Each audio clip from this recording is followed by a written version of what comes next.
still need renunciation and knowledge? Why would it be rejected? How would it become an unwanted thing and an anatta? It starts off as a wanted thing and then it becomes an unwanted thing. How would that happen? What would be the situation?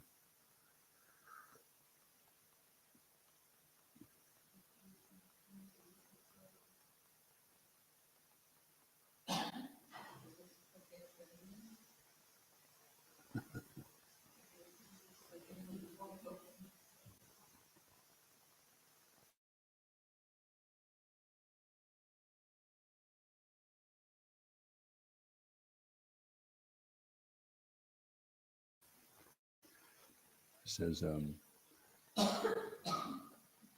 cultivation of knowledge and renunciation are favorable for achieving a footing in Krishna consciousness. They may be accepted in the beginning, but ultimately they may also come to be rejected.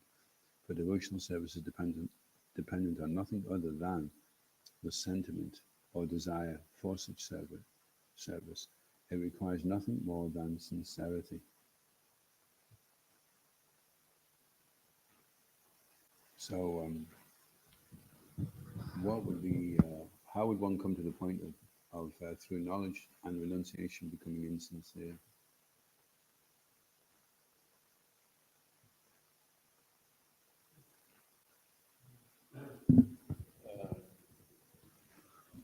For devotional service, Srimad Bhagavatam says knowledge and renunciation comes about, and then maybe through devotional service we'll realize that this knowledge and renunciation is not the goal, it is not the purpose.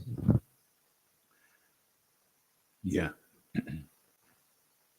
And also, is it referring to becoming spontaneous? That when you become spontaneous in devotional service, then all the rules and regulations, they start to hinder.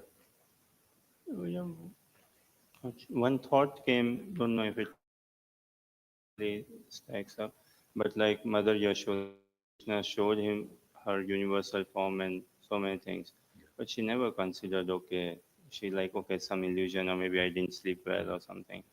And you can never be God. She bound up, and Balram comes, and you know whom you have bound up. He's the Supreme Personality of God, and do you know who am I? Yeah. And she says, like, run away, otherwise I will come with the stick after you as well. Yeah. Yeah, so the renunciation and the knowledge is all in reverence, Aishvarya. And then in the beginning that may be okay, but then we want to push past into the more intimate relationship with Krishna. So that's also interesting. And Raghunath Das Goswami in the Manashiksha, he's saying we have to give up attraction to liberation or fruit activities, and even the tigress of impersonalism. And then he also says, and we even have to give up attraction to Lakshmi Narayan. So initially, when in the beginning stages, that's okay. Srila Prabhupada said that we have Radha Krishna installed in the temples, but he said, but Radha Krishna can only be worshipped by Raganuga Bhakta. And so worship them as Lakshmi Narayan. And then when you become more advanced, then you'll be able to enter into the more intimate.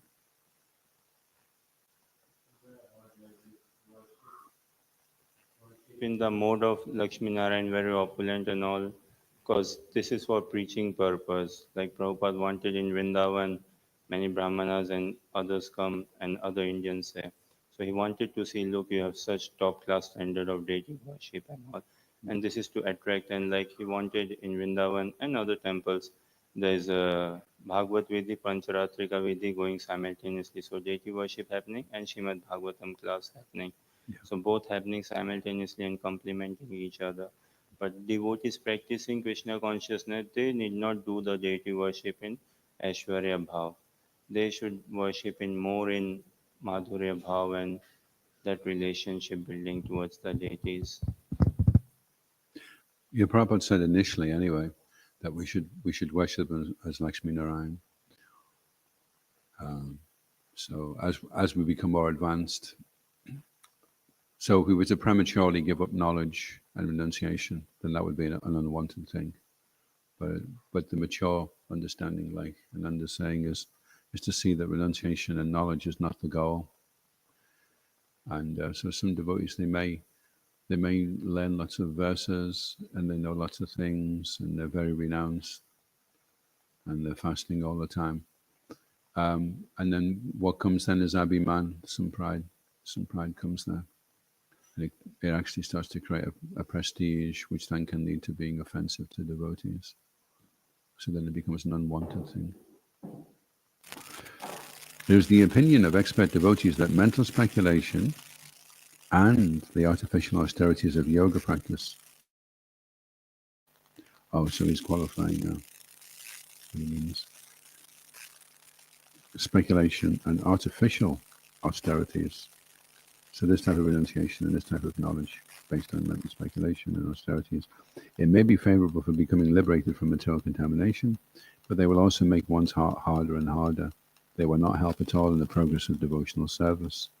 These processes are therefore not favorable for entering into the transcendental loving service of the Lord.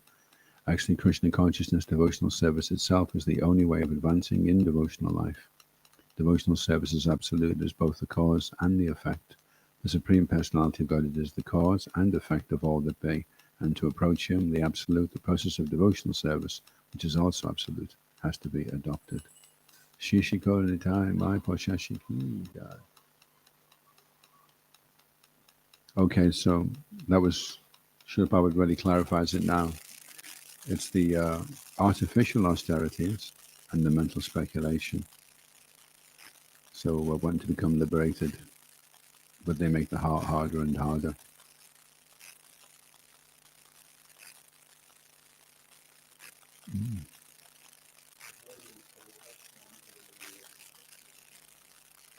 More than once he mentioned, like some disciple of Prabhupada telling that, okay, I want to chant 24, 25 rounds.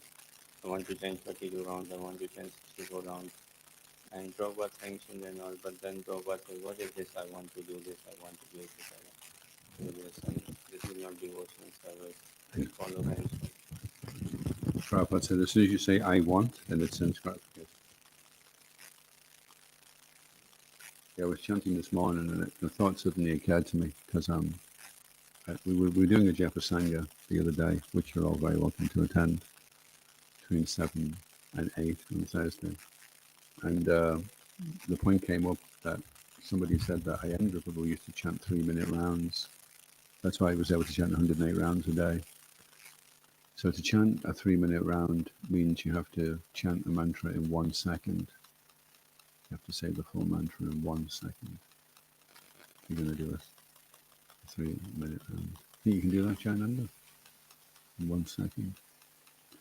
So the way he did it was he would chant it very softly, whisper, because the mind can chant faster than the tongue, you see. Your mind is a lot faster. But getting the mind to chant is not easy. If you can get your mind to chant, then you can chant really fast. Because the mind is super, super fast. But a lot of the time when we're chanting, our mind isn't really into it. So we're dragging it along. We're physically chanting the mantra, and we're dragging the mind along, trying to get it to listen, you know. And it just occurred to me today because I was thinking, okay, I'd like to chant 3-minute rounds. Get a lot more rounds done that way. And at least 5 minutes, because Prabhupada said we should be able to chant 5-minute rounds. So I was chanting away.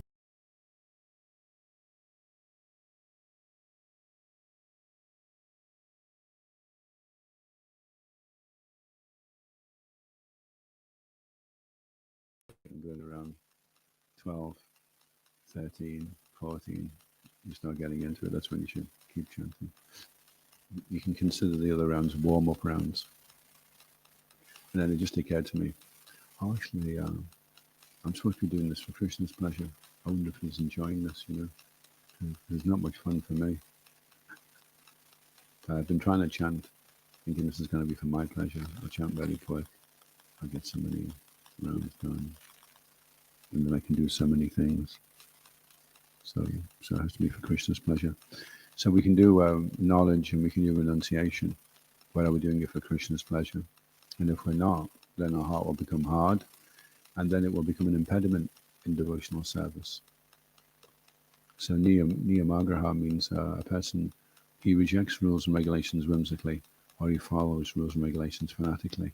But at no point does he understand what the rules and regulations are for, to make your heart go soft so that you fall completely in love with Krishna. If you forget that, then you've missed the boat.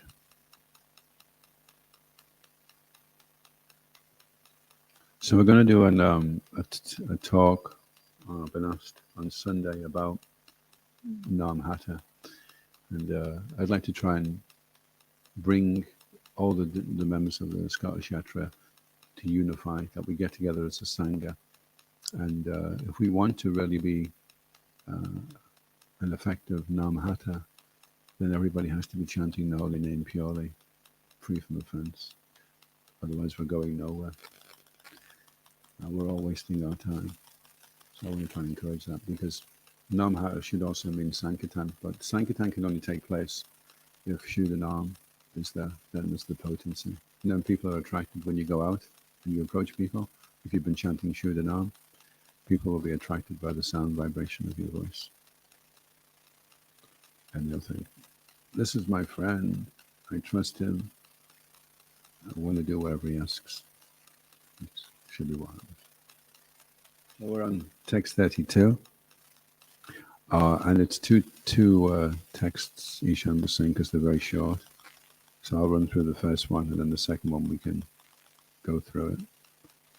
Om Namo Bhagavate Vasudevaya. Om Namo Bhagavate Vasudevaya. Om Namo Bhagavate Vasudevaya.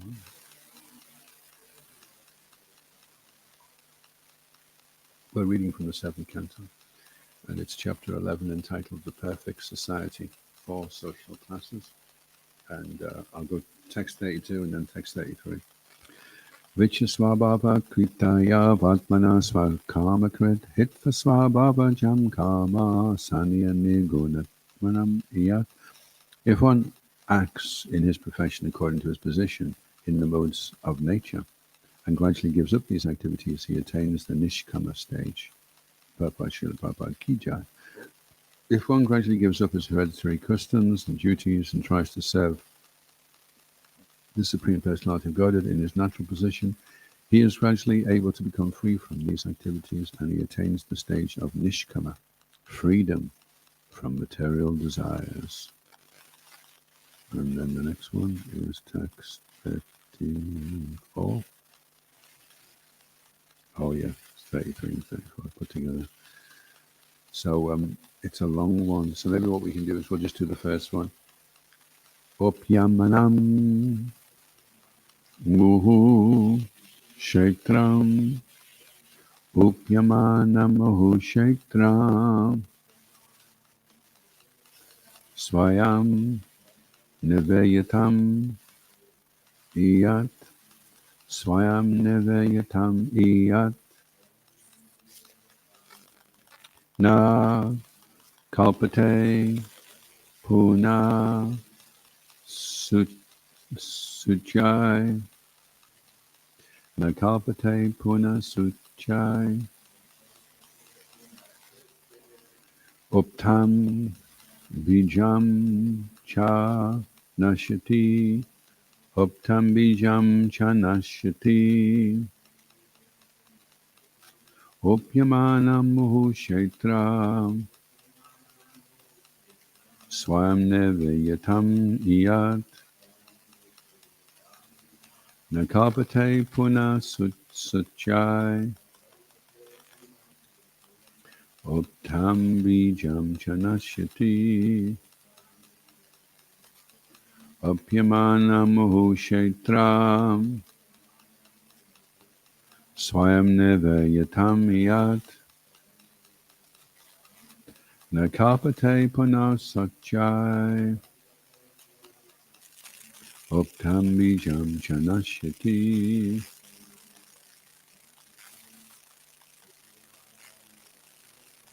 Opyamanamahu swayam nevayatam yat nakapate punasutye optam bijam chanashyati janana janana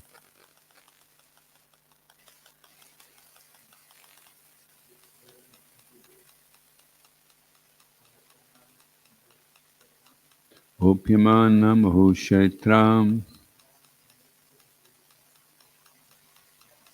swayam nevayatam yat nakapate punasutye optam bijam chanashyati opyamanamahu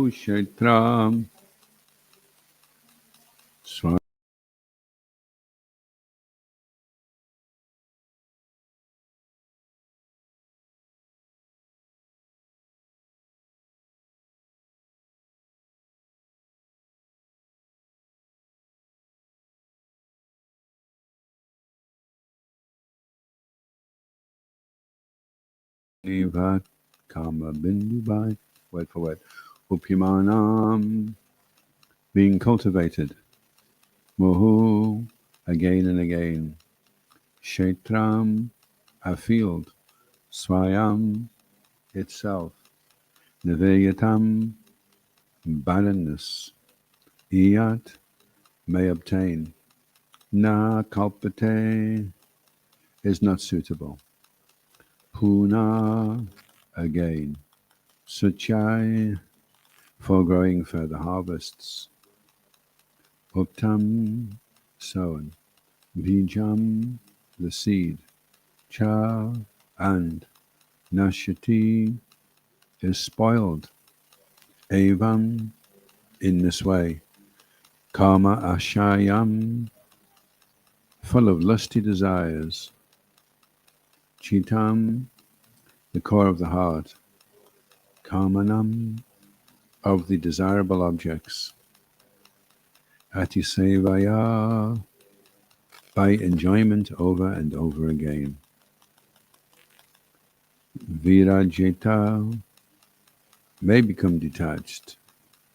Yata just as. Rajan, O king. Agnivat a fire.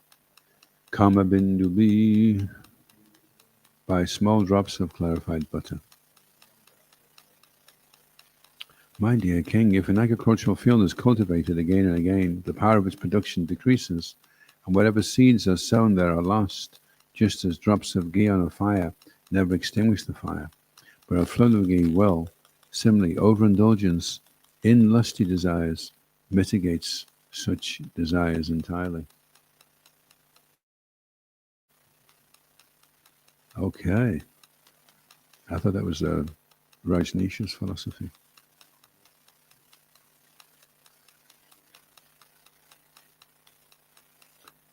So this is Narada Muni speaking to Yudhisthira Maharaj.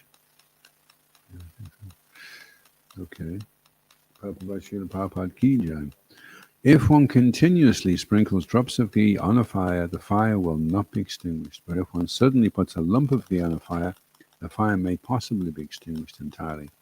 Similarly, those who are too sinful and have thus been born in the lower classes are allowed to enjoy sinful activities fully. But thus there is a chance that these activities will become detestful to them and they will get the opportunity to be purified. Omagyanakamarandasya Gnanjana Shalakaya Chakshunmalitam Yena Tasmai Shri Gurave Namaha Shri Chaitanya Manobhastam Sthapitam Yena Bhutale Swayam Rupa Kadamayam Dadati Swabhadantikam Jai Shri Krishna Chaitanya Prabhu Nityananda Shri Advaita Gadadha Shri Vasadi Gaurabhaktavinda Hare Krishna Krishna Krishna Hare Hare Hare Rama, Rama Rama, Hare Hare. Vanchikalpatarubhyascha kripa sindhubhyeva cha paritanam pavane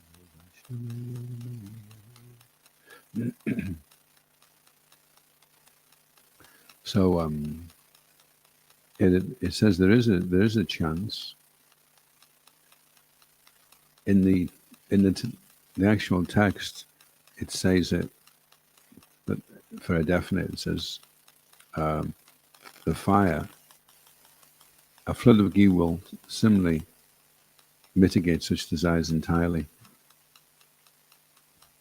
And then Srila Prabhupada qualifies it that this may be the case, that a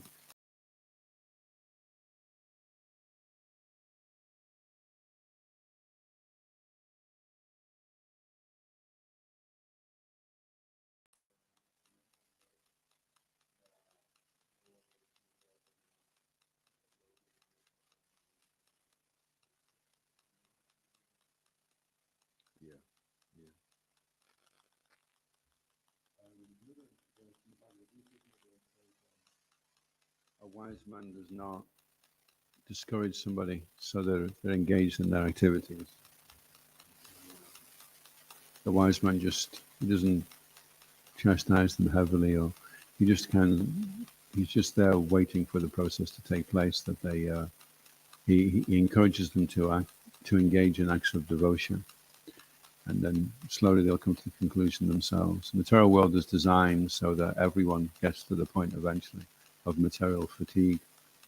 There's quicker ways of doing it and there's slow ways of doing it.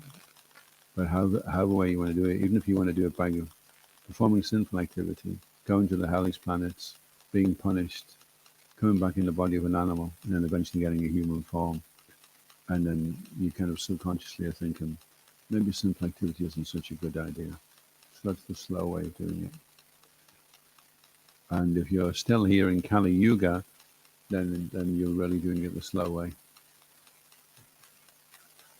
You should have gone back in the other 3 yugas by now. So here we are again. So, but just by the process of the material energy, we get to the point where it becomes detestable. And some people are still trying to take shelter in sense gratification and acquiring the objects of sense gratification. And others are realizing that this isn't where we'll find real shelter. So they start on the path. They start off jnana mishra bhakti. They have some knowledge, and they also want to aspire for devotional service. And then they become purified, and eventually they go from jnana maya bhakti to kevala bhakti, where they fully realize what the goal is now. They push through the knowledge and renunciation, which prematurely was helping them, and now they want to go on beyond that and establish a living relationship with the Supreme Personality of Godhead.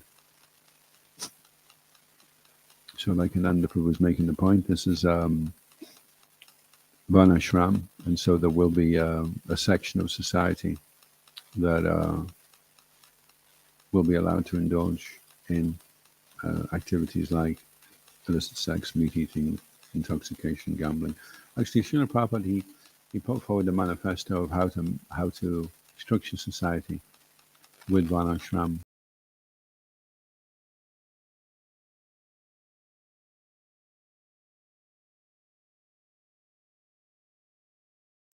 So that they didn't go around polluting other people's wives.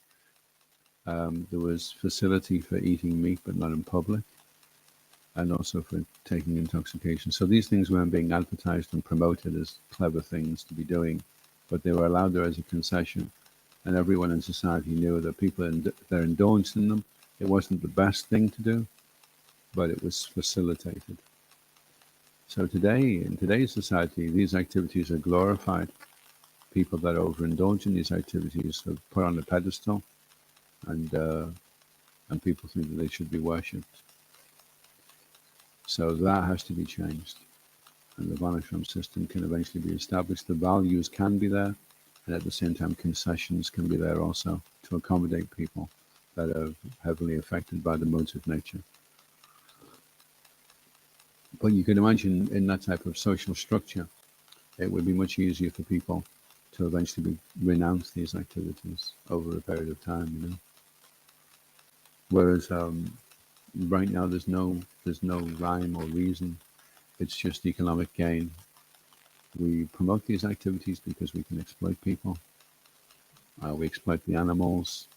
The whole thing is ugra karma. It's all very abominable. You know, there's easier ways of making money and having a happy life than these activities. So, Jen, as the dawning awakens upon society, as the Harinam Sankirtan movement continues purifying, then these values will resurface, and Srila Prabhupada's manifesto hopefully will come into place. We may not see it in this lifetime.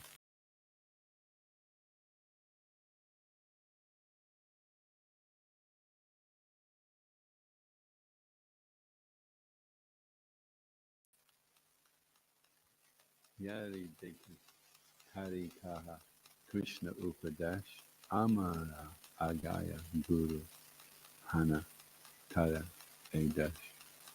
Sri Ramanuj was saying it's very hard for us Westerners because it's not with meaning confused, you know. But if you know the language, then you can catch it a lot easier. You know? So the only way you can do it is you have to learn that Hana means to become. Amara Aya Agaya Yada Deke, tell everyone. Kaha, tell him. Tara, him, tell him. Then you can like lodge it in the mind. So we have to go around telling people about Krishna Upadesh, and slowly but surely we'll get there. Because we've got to tell ourselves first about Krishna Upadesh. Once we've engaged ourselves, then we can think about engaging somebody else. Any questions or comments on that?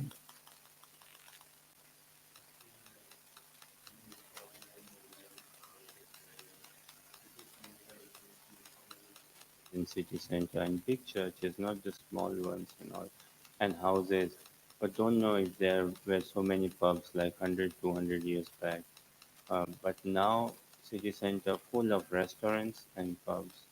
Church building are there, but no people going there. Yeah, they're turning the churches into pubs and restaurants.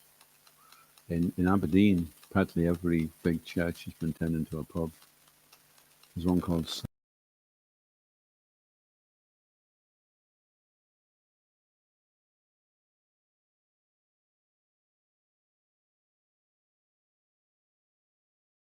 instead.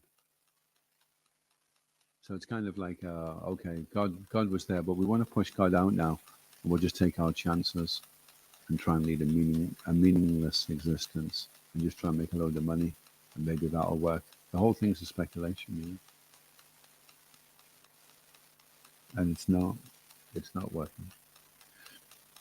It's a huge vacuum. If you take God out of the picture, that's a huge vacuum, and to try and fill it with a few pints of beer and a piece of meat, it's not going to work, you know.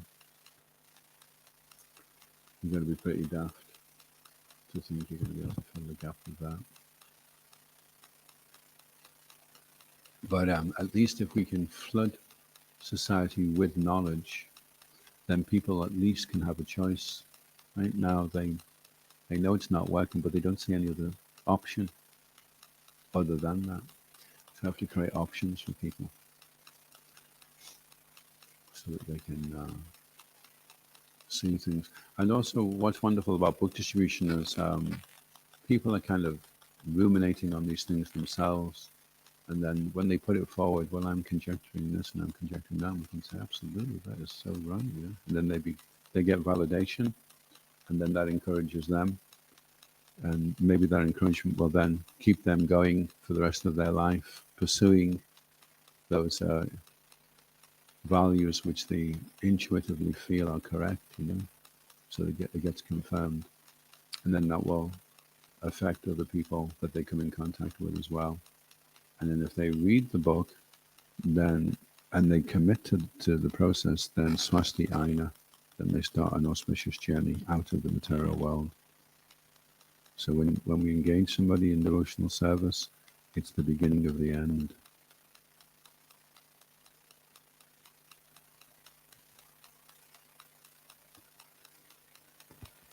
So, a thought, and please correct me. Like we hear within devotee community as well, many devotees like struggle with following the regulatives and let's say like with this lusty desires, physical lusty desires. But I don't think so. It is really applicable for them. Like they may think, okay, overindulgence, or let me just watch, or let me just continue to, and then I will burn myself out, and then I can chant nicely. I will then take association. I don't think so because they've already taken darshan of Mahaprabhu, this prasadam, devotees, and all, and they just cannot overindulge, or even if they try to overindulge, they've been exposed to some bit of knowledge that it's not going to work for them. Well, Srila Prabhupada said that once you take up devotional service and you commit seriously, then if you do leave, and unfortunately a lot do leave, nearly 90% leave once they've started. It may be a little bit less now, but it was 88%. So a lot do unfortunately go back. But Prabhupada says they can only imitate the furtive worker. They can only imitate. They can't put their full heart into it anymore, And because we're very, very young right now, what we're reflecting on in terms of our society's history is very superficial. Say if we were to reflect on this verse 1,000 years from now, or even say 300 years from now, then we would maybe be saying, and we see that people who've taken up devotional service, they go back out and they try to gross out and just take shelter of sense gratification and forget all about Krishna and overindulge. But then we see when they get to the ages of 65, 70, 75, they again come back into the fold. And in the last few years of their life, they practice Krishna consciousness extremely seriously. And then just as they're leaving their body, they report that they're having darshan of Krishna or Srila Prabhupada or the previous acharyas, indicating that they've achieved success. We can't say that right now because it's such a work in progress. There are a lot of the people that have taken up devotional service and discontinued are out right now, becoming fully aware that it's detestable and it doesn't work. They've got their big lump of ghee of sense gratification, and they're really trying to go for it.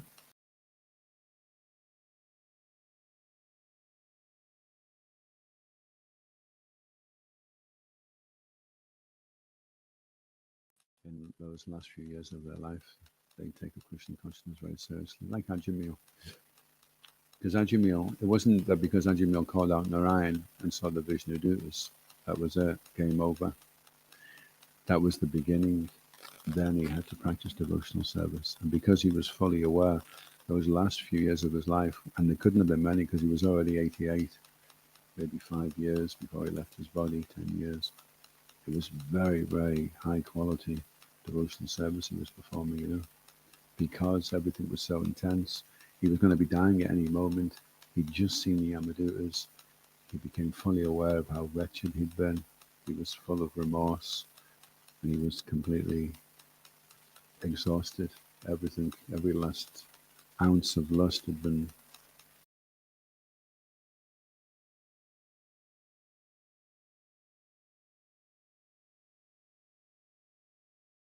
And then really, really seriously practicing Krishna consciousness. Of course, if you use that as a kind of ploy, as a strategy, then it doesn't work. Then it becomes the seventh offense. But if one honestly tried and honestly failed, and then gave up, and then honestly took up, and actually, Srila Prabhupada said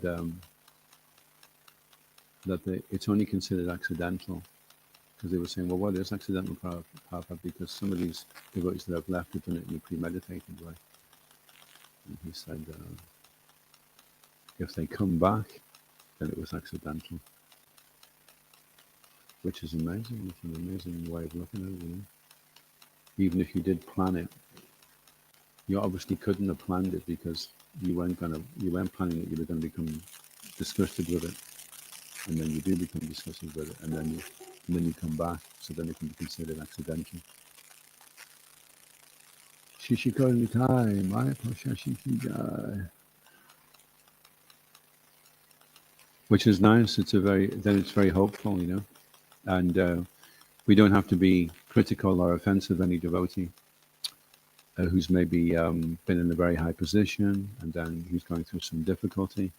We can think, well, this person is a work in progress, and what's going on right now in his life is between him and Krishna, and between him and Prabhupada, and how they teach him and rectify him is their affair and his affair, and has nothing to do with us.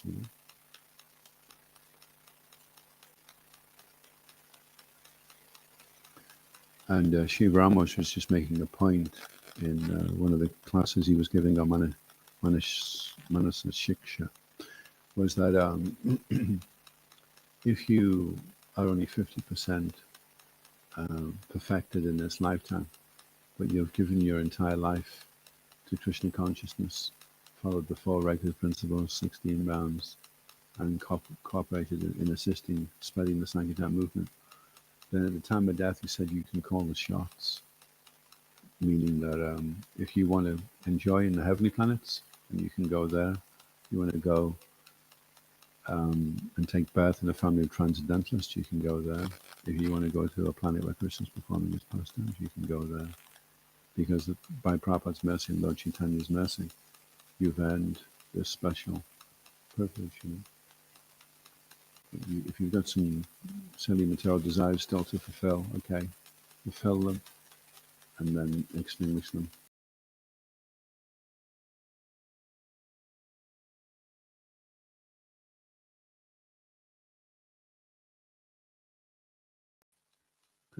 You see, Krishna's not adverse to us having some enjoyment or happiness in the material world. He's only averse to us forgetting him and then suffering more. So sometimes when he gives benedictions, he'll give them all the material opulence, and he'll also give them the ability to not forget him, so they don't become bewildered, So it's not that Krishna is miserly, or he begrudges someone. That if they want to enjoy, he's okay with that. That's why we've got 14 planetary systems, and 6 of them are higher planetary systems where they're all just enjoying themselves. And these higher beings have privy to Krishna's pastimes. I was just reading the 10th canto this morning, called Upadevas, and Upadevas are not like big demigods, they're like Gandharvas, and they're there, right there in the pastime, showering flowers or offering prayers. So Krishna's it's not that he's like, oh no, you chose to go to the heavenly planets and enjoy yourself there, sorry, no, nothing to do with you, you're disqualified. No, that's okay. You want to have some enjoyment, you want to have a beautiful body, okay, that's fine. Here I am, offering you some flowers. I accept you, I acknowledge you. I want you also to come back. I want you to remember me as well, So the Devas are aware when Krishna performing his pastimes on the planet, and they can take part by showering flowers and just watching the pastimes. Sometimes they're described that they're bewildered and amazed by Krishna's pastimes, watching what he does, And then when he kills a demon, they're all there in the clouds going, oh. So they're watching what's going on, enjoying the fun. And they're making spiritual advancement by doing that. So Krishna wants everyone. And if a living entity has been pious and he has some sukriti, then they more than anyone, although they're distracted by a very high level of sense gratification, they're also very pious as well. Any other comments or questions?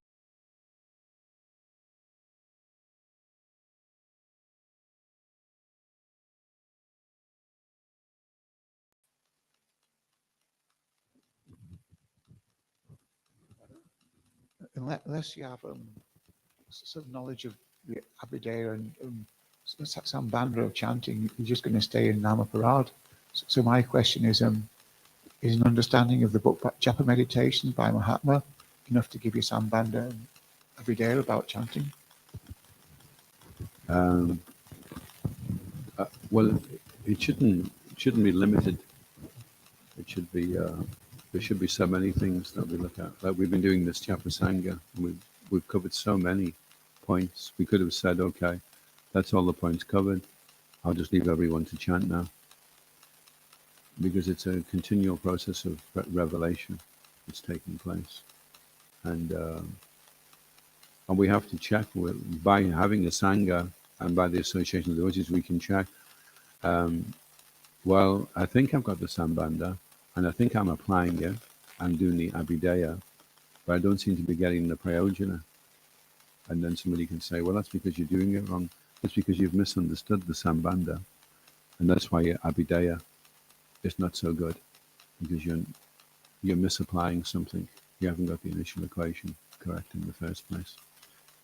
And that is actually what happens a lot. Is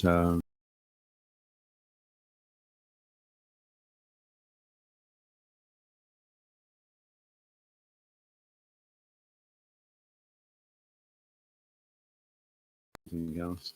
So we believe chanting is really an important thing to do, but then during japa, we do things which would make it seem that we don't really think it's that important to chant japa. So then, although we do believe things, we have the sambandha and we completely believe it, but when it comes to applying the sambandha, then it turns out that the way we're acting doesn't reflect what we've been reading and understanding. And that's the challenge. And so then the chanting remains imperfect. And that is, it's like one time Srila Prabhupada was speaking to this really posh English professor, and the professor said to him, yes, but how do you know that you know? Then he kind of chuckled and thought it was quite clever. You know?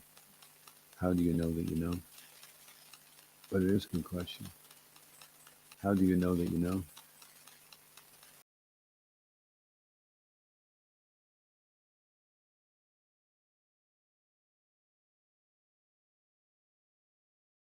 You should chant Hare Krishna with complete attention and not divert it onto anything else.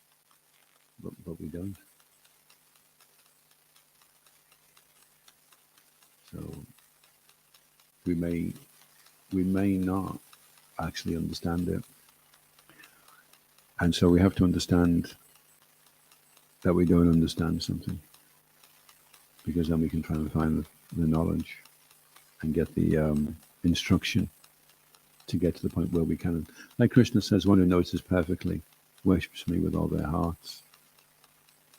So are we worshipping Krishna with all our hearts? If we're not, then it means we don't understand that he's God.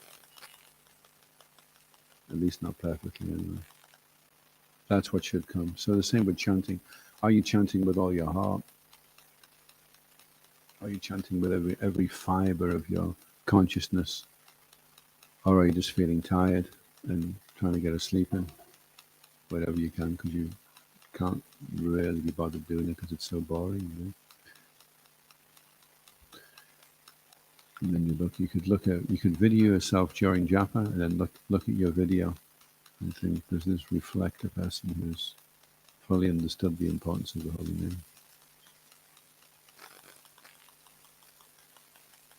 name? If we're struggling with laya is Laya, sleep.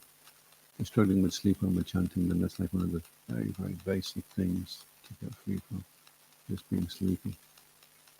It's like really basic, rudimentary, is that the chanting, we should have so much taste for the chanting that although we feel exhausted and tired, when we start chanting, we become so enlivened that we don't feel tired anymore.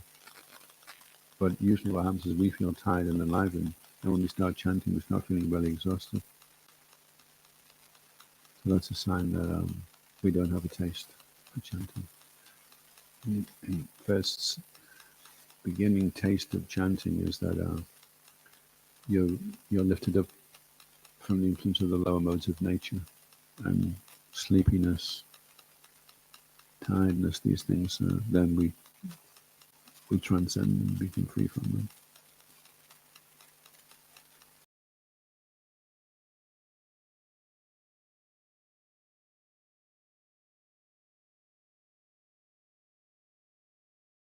Because in the book, a lot of the ideas and references are from the acharyas, and so we have to look at what the acharyas are saying, you know, to really. It's such a big subject because Srila Prabhupada said, "My books are just word jugglery to convince you to chant Hare Krishna." That's what he said about his books, and there's 80 of them. So Prabhupada didn't stay up into the early morning hours writing these books so that we could just ignore them and just read a pamphlet on chanting. I think that's going to be enough. He wanted us to study them threadbare, all of them. And then in the books, Prabhupada does also refer to other books that we should also access as well, like Bhagavatam, Harinam Chintamani. And they will further enlighten us into the art of chanting.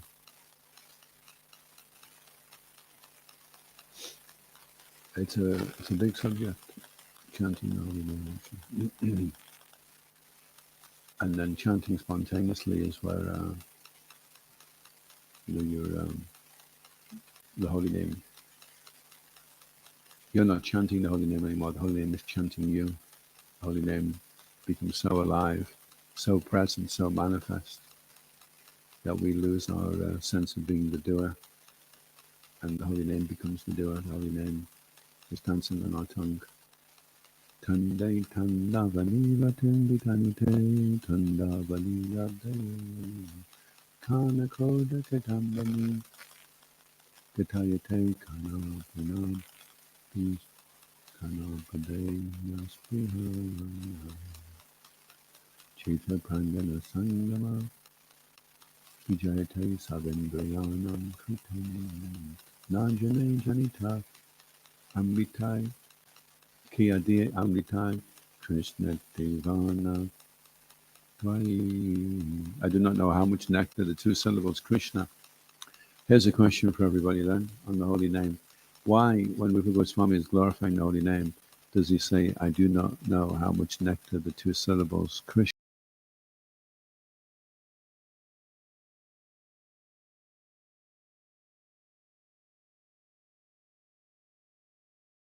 The two syllables Hare have produced. Why does he say Krishna?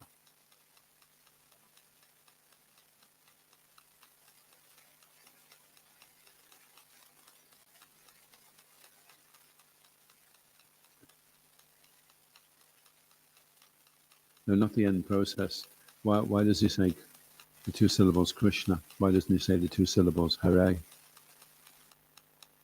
Why does he choose Krishna? You've got Krishna, you've got Rama, and you've got Hare in the Maha Mantra. Why is it that he says, I do not know how much nectar the two syllables?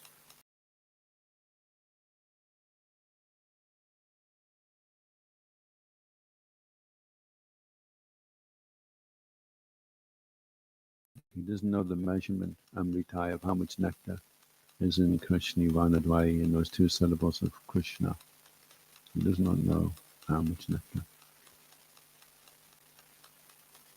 When you're chanting Hare Krishna and Hare Rama, which is the mantra which is the most difficult? Which is the syllables that are most difficult to chant? It's Krishna, isn't it? Rama you can do Rama, whatever. Hare, Hare, Hare, Hare, Hare. But Krishna, you've really got to pull everything in to get that mantra really spot on. Krishna, you've really got to be. You can't do it like while you're fixing the car or something. You've got to be like full on. Krishna, Krishna. It's so exacting, it's so precise. And everything is coming from Krishna. Hare and Rama, everything is coming from Krishna. You get Krishna right, everything else will be good, you know. When chanting Hare and Rama, the tongue doesn't flip. Tongue is like straight, but Krishna, and that tongue is More some effort. work, yeah, more work effort to do. So when the acharyas are saying things, we shouldn't just take it in a half sleepy, half-hearted, inattentive way. Be like, why did he do? Why did he say that? Everything they say is so exact and so precise. And there's volumes of meaning behind why they've done it. You know, we're trying to understand why. What's the big thing about Krishna?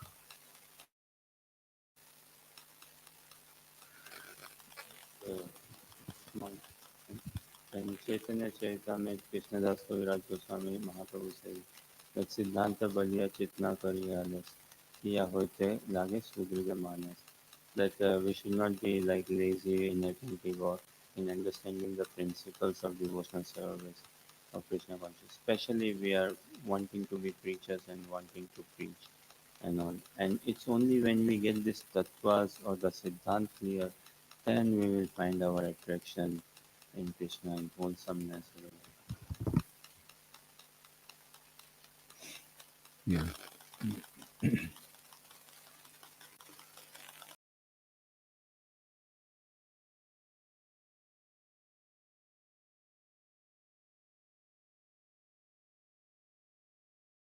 Victim. And it'll become apparent when you're distributing the books to people, whether you've read the books or not. You know, and sometimes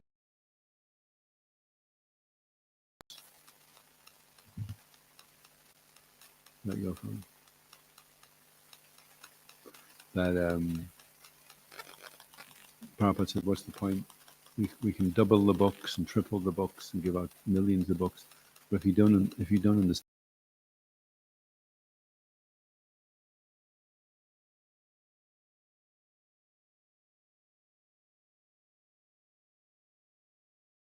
This book is to give the book, is to give books to other people. So then the person takes the book and he goes, "All right," and he passes them to another person, and then the other person goes to read it and he says, "No, you don't read it. You just pass it on to somebody else." So everyone's passing the books around like mad, and the books are going everywhere, and they're all just passing them on, but nobody's read them. They're supposed to get the benefit of a human birth because they've touched the book, but that's all they'll get. So much more that they could get if they opened the book, read it, and applied it, and discussed it. It should be discussed as well, because the way you are understanding the book is obviously not correct if you're not a pure devotee. So you should be thinking, I'm reading this book, but I don't really understand.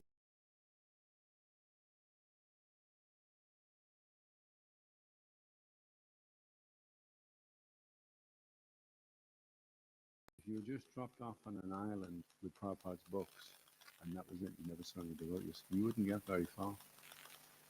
You'd just be going around kidding yourself on that you were a pure devotee. And then suddenly a load of devotees turn up and you're completely offensive to them. And then you realize, oh, can't be a pure devotee. Wouldn't have behaved like that. You only find that out in the association of devotees. If you're in a cave on your own somewhere, you don't know how advanced you are. Because how do you get a chance to be humble, tolerant, compassionate if you're just on your own in the cave? Right? ISKCON Guruvrinda Ki, Srila Prabhupada Ki, Gaur Premanandi. All of you, Ki Jai.